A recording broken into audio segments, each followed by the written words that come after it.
السلام علیکم ورحمۃ اللہ وبرکاتہ۔ اعوذ باللہ من الشیطان الرجیم، بسم اللہ الرحمن الرحیم۔ ما یجادل فی آیات اللہ إلا الذين كفروا فلا يغررك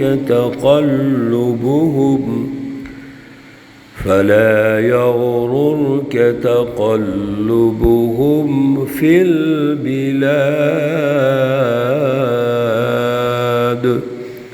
صدق الله العلي العظيم۔ اللهم صل على سيدنا ومولانا محمد النبي الأمي وعلى آله وأصحابه وبارك وسلم عليه۔ سورة المؤمن، پارہ نمبر 24، آیات مقدسہ نمبر 4، 5 اور 6۔ اللہ رب العزت ان آیات کا فہم اور شعور عطا فرمائیں اور عمل کی توفیق اور صلاحیت عطا فرمائیں۔ گزشتہ درس میں جب سورۃ المؤمن کا آغاز ہوا تو اللہ رب العزت نے بہت جامع ہمیں رہنمائی ارشاد فرمائی کہ یہ جو حوامیم سبع ہیں اور اس میں جو پہلی سورہ مبارکہ سورۃ المؤمن ہے، اس کے مطالعہ سے پہلے شرح صدر ضروری ہے۔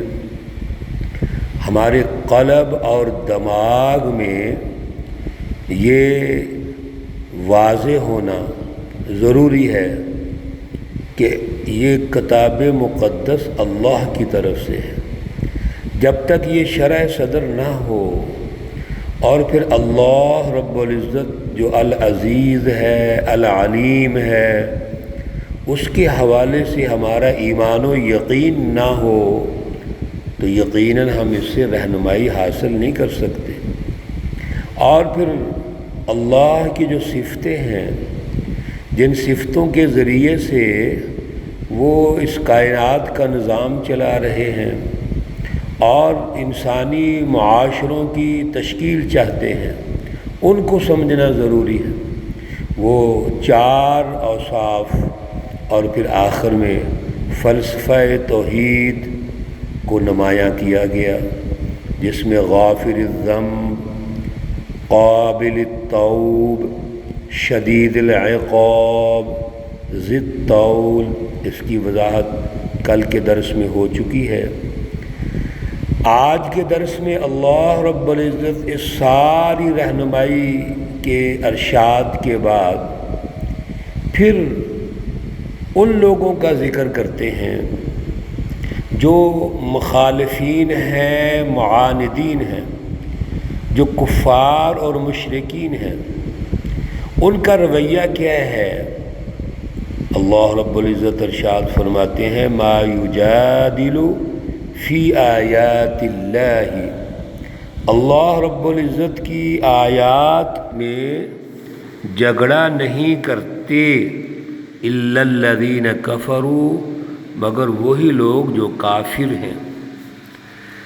ایک بات تو یہ واضح ہو گئی کہ اللہ کی آیات یعنی اللہ کی سچی رہنمائی، سچی تعلیم و تربیت، یہ جو منکرین ہیں، کفار مشرکین، یہ اس کا انکار کرتے ہیں، جھگڑا کرتے ہیں۔ فلا یغررک تقلبهم، بس آپ کو دھوکہ نہ دے تقلبهم، ان کا چلنا پھرنا، آنا جانا، فی البلاد، شہروں میں۔ کفار مکہ، مشرکین مکہ، یہ سوسائٹی میں چلتے پھرتے ہیں، دوسرے شہروں میں آتے جاتے ہیں اور یہ یہاں کے سردار ہیں، انہوں نے ایک ریاست قائم کی ہوئی ہے، بڑے خوشحال ہیں بظاہر۔ تو یہ جتنا بھی ان کا آنا جانا شہروں میں، کاروبار، سفر، تجارتی سفر، یہ آپ کو کہیں دھوکہ نہ دے دیں، یہ تمام کا تمام سفر عارضی ہے ان کا۔ اس لیے اللہ رب العزت نے کفار مکہ کا یہاں خصوصاً ذکر فرمایا۔ یہ کیا کرتے تھے؟ سردی کے موسم میں یمن جاتے تھے اور گرمی کے موسم میں ملک شام کا سفر کرتے تھے اور تجارتی سفر بہت زیادہ کرتے تھے۔ اور پھر حرم بیت اللہ کی وجہ سے جو ان کی خدمت تھی، لوگ ان کا احترام کرتے تھے، سارے عربوں میں ان کا احترام تھا، اور اسی وجہ سے وہ اپنے ان سفروں میں محفوظ ہوتے تھے، ان کو پریشانی نہیں ہوتی تھی، اور تجارتی منافع بھی حاصل کرتے تھے۔ اب وہ مالدار ہیں، خوشحال ہیں، سردار ہیں، انہوں نے ریاست قائم کی ہوئی ہے، تو کہیں ہمارے دلوں میں یہ خیال نہ آ جائے کہ اللہ رب العزت نے ان کو اتنا آسودہ حال رکھا ہوا ہے، خوشحال رکھا ہوا ہے، تو کامیاب تو اصل میں یہ ہیں اور ہم تو تکلیفوں میں ہیں، پریشانیوں میں ہیں۔ میرے عزیزو، آج کے دور میں بھی اس بات کا خیال رکھنا ہے۔ ہم بعض اوقات مال و دولت کی شان و شوکت کی وجہ سے متاثر ہو جاتے ہیں، کسی کے پاس وسائل ہیں، بینک بیلنس ہے، گاڑیاں ہیں، تو ہم ان سے متاثر ہو جاتے ہیں۔ اور آج کے بڑے بڑے جو پیر اور بزرگ ہیں، وہ تو عوام سے بھی زیادہ امیر ہوتے ہیں، تو ہم ان کو دیکھ کے یہ متاثر ہو جاتے ہیں کہ یہ بڑے نیک لوگ ہیں، اچھے لوگ ہیں۔ اور کچھ آج کے دور میں یہ لوگ مذہبی لیبل بھی لگا لیتے ہیں، خدمت خلق کے لیبل لگا لیں گے۔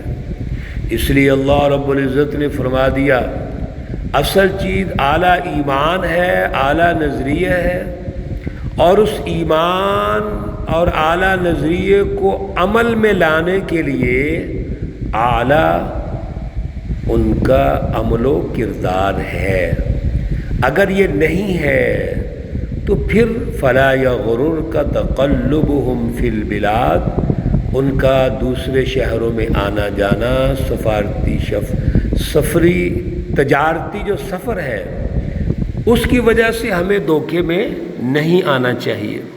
پھر اللہ نے مثال دی، کذبت قبلہم قوم نوح، اس سے پہلے کفار مکہ، مشرکین مکہ سے پہلے بہت ساری قوموں نے بھی اللہ کے نبیوں کو جھٹلایا ہے، جیسا کہ قوم نوح نے، کذبت قبلہم، جھٹلایا ان سے پہلے قوم نوح نے۔ اسی طرح والاحزاب من بعدہم، بہت ساری جماعتوں نے ان کے بعد۔ تو یہ جو کفار ہیں، ان کا بھی تاریخی تسلسل ہے، ان شیطانی جماعتوں کا بھی تاریخی تسلسل ہے۔ شیطان اور شیطان کی نمائندہ یہ جماعتیں جو انسانوں میں ہیں، یہ تو شروع سے چلی آ رہی ہیں، اور رسول اللہ صلی اللہ علیہ وسلم کے دور میں بھی ہیں، اور آپ کے بعد آج تک ہیں اور قیامت تک رہیں گی۔ تو جس طرح اللہ کے سچے بندوں حضرت آدم علیہ السلام سے لے کر رسول اللہ صلی اللہ علیہ وسلم تک اللہ کے انبیاء کا تسلسل ہے، اسی طرح شیطانی جماعتوں کا بھی تسلسل ہے۔ وَحَمَّتْ كُلُّ أُمَّةٍ بِرَسُولِهِمْ، اور ان ظالم لوگوں نے کیا کیا؟ وَحَمَّتْ، اور ارادہ کیا، كُلُّ أُمَّةٍ، ہر امت یعنی ہر گروہ نے، بِرَسُولِهِمْ، اپنے رسولوں کے ساتھ، لِيَأْخُذُوهُ، ان کو پکڑ لیں، اپنے رسولوں کے مخالفت کا، ان کے انکار کا ارادہ کیا اور ارادتاً ان کو تکلیفیں پہنچائیں۔ انبیاء کو شہید بھی کیا ہے، بڑی بڑی تکلیفیں پہنچائیں جو ہم مختلف دروس میں پڑھ رہے ہیں۔ وَجَادَلُوا بِالْبَاطِلِ لِيُدْحِضُوا بِهِ الْحَقَّ، اور انہوں نے جھوٹے طریقے سے جھگڑا کیا۔ جادلوا بالباطل، جھوٹے جھگڑنے، یعنی جس کا مقصد ہی کوئی نہیں، جس کی بنیاد ہی کوئی نہیں ہے۔ لِيُدْحِضُوا بِهِ الْحَقَّ، مقصد کیا ہے ان کا؟ کہ حق کو ختم کریں، حق کو دبا دیں۔ اللہ رب العزت نے بڑا خوبصورت جملہ ارشاد فرمایا، فَأَخَذْتُهُمْ، بس میں نے ان ظالموں کو، کافروں کو، مشرکین کو، مفسدین کو پکڑ لیا۔ فَكَيْفَ كَانَ عِقَابِ، پھر کیسے ہوگا میرا سزا دینا۔ میرے عزیزو، اللہ رب العزت کسی کو یکدم تو نہیں پکڑتے۔ اللہ نے بشیر نذیر بھیجے، نبی بھیجے، دعوت دی، عقلی نقلی دلائل پیش کیے، اور پھر سہولتیں بھی دیں، سوسائٹی میں ان کو خوشحال کیا۔ لیکن ان ساری قوموں نے بجائے اس کی اللہ کا شکر ادا کریں، اللہ کے نبیوں کے فرما بردار ہو جائیں، مخالفین پر اتر آئے۔ وَكَذَلِكَ حَقَّتْ كَلِمَةُ رَبِّكَ عَلَى الَّذِينَ كَفَرُوا، سنیے اللہ ان کافروں کے لیے کیا کہہ رہے ہیں۔ میرے عزیزو، آج کے دور میں بھی ان کافروں کے لیے، مشرکین اور ظالموں کے لیے اللہ نے وہی عذاب رکھے ہوئے ہیں۔ اس لیے ہم نے احتیاط کرنی ہے، ہم نے ان کا ایجنٹ نہیں بننا، ان سے کمپرومائز نہیں کرنا، بلکہ ان کا شعور پیدا کر کے معاشرے میں ان کا تعارف کروانا ہے۔ اللہ کہہ رہے ہیں وَكَذَلِكَ، اور اسی طرح حقت ثابت ہو چکا، کلمۃ ربک، آپ کے رب کا حکم، علی الذین کفروا، ان کافروں پر، انہم اصحاب النار، بے شک وہ دوزخی ہیں، جہنمی ہیں۔ اللہ کا حکم ان کافروں پر، ظالموں پر، مشرکین پر، منافقین پر یہ ثابت ہو گیا کہ یہ جہنم میں جائیں گے۔ لیکن یہ اللہ کا حکم جو ثابت ہوا ہے، یہ اس لیے ثابت ہوا کہ انہوں نے رسول اللہ صلی اللہ علیہ وسلم کی رہنمائی کو ٹھکرایا۔ نہ صرف ٹھکرایا بلکہ ان کو تکلیفیں دی، پریشان کیا۔ میرے پیارے رسول اکرم صلی اللہ علیہ وسلم کو کتنا پریشان کیا، جو 13 سالہ مکی دور ہے، اتنا کٹھن گزرا، تکلیفوں میں گزرا، مصیبتوں میں گزرا ہے، جس کی تفصیل مختلف دروس میں، مختلف آیات میں ہم سن رہے ہیں۔ اللہ رب العزت ہمیں اعلیٰ شعور عطا فرمائے، دور حاضر میں بھی ان کافر اور ظالم جماعتوں سے اللہ محفوظ فرمائے۔ اللہ رب العزت تمام بیماروں کو شفائے کاملہ عاجلہ مستمرہ عطا فرمائے۔ اللہ رب العزت تمام مرحومین و مرحومات کو جنت الفردوس میں اعلیٰ مقام عطا فرمائے۔ ربنا تقبل منا انك انت السميع العليم وتب علينا انك انت التواب الرحيم، وصلى الله تعالى على النبي الأمي محمد وعلى آله وأصحابه أجمعين برحمتك يا أرحم الراحمين۔